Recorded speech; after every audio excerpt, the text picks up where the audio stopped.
अस्सलाम वालेकुम प्यारे दोस्तों, मालूमात की डायरी में खुश आमदीद। हम में से कुछ लोग पैसे की मोहब्बत में इतने अंधे हो चुके हैं कि जायज़ व नाजायज़ की कोई तमीज़ बाकी ही नहीं रही। एक ताज़ा मिसाल स्नैक वीडियो ऐप है। हर वक्त इसकी तशहीर की जा रही है और अब तो ये ऑफ़र आ गई है कि ऐप इंस्टॉल करे और पैसे हासिल करे, और इस उम्मत के नौजवान बच्चे और तकरीबन हर उम्र के अफराद इसे डाउनलोड कर रहे हैं।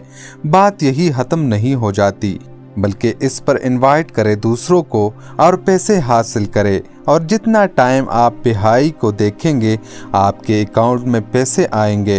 प्यारे दोस्तों, नबी करीम सल्लल्लाहु अलैहि वसल्लम की हदीस मुबारक है। हज़रत अबू हुरैरा रज़ियल्लाहु ताला अन्हु से रिवायत है कि रसूलुल्लाह सल्लल्लाहु अलैहि वसल्लम ने फरमाया, जिस शख्स ने हिदायत की दावत दी उसे उस हिदायत की पैरवी करने वालों के अजर के बराबर अजर मिलेगा और उनके अजर में कोई कमी नहीं होगी, और जिस शख्स ने किसी गुमराही की दावत दी उस पर उसकी पैरवी करने वालों के बराबर गुनाह का बोझ होगा और उनके गुनाहों में कोई कमी नहीं होगी। प्यारे दोस्तों, हम कहाँ भागे जा रहे हैं?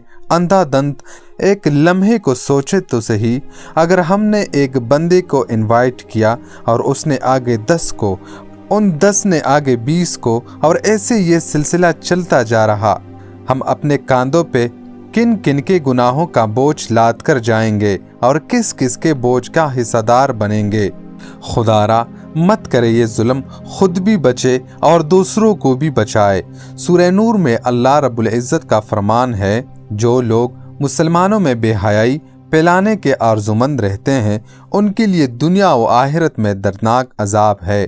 अल्लाह सब कुछ जानता है और तुम कुछ भी नहीं जानते। तो मेरे आका के उम्मतियों, खुद भी बचो और दूसरों को भी बचाओ। इस पैगाम को इतना ज़्यादा फैलाएं जितना ये ऐप और इस तरह की दूसरी बेहाई फैलाने वाली चीज़ें फैल रही है। क्या पता कल रोज़े क़यामत आका सल्लल्लाहु अलैहि वसल्लम के उन साथियों में नाम आ जाए जो आपको महबूब है। अल्लाह हम सबको अमल की तौफीक अता फरमाए और ऐसे नादीदा बोझ से हमें बचा ले। आमीन या रब्बुल आलमीन। प्यारे दोस्तों, आप सबको हमारी आज की वीडियो कैसी लगी? प्लीज़ कमेंट सेक्शन में अपनी कीमती राय का इजहार ज़रूर करना, और अगर अभी तक आपने हमारा यूट्यूब चैनल मालूमात की डायरी को सब्सक्राइब नहीं किया तो प्लीज़ सब्सक्राइब करें और साथ में दिए गए बेल आइकन को भी दबाएं। शुक्रिया।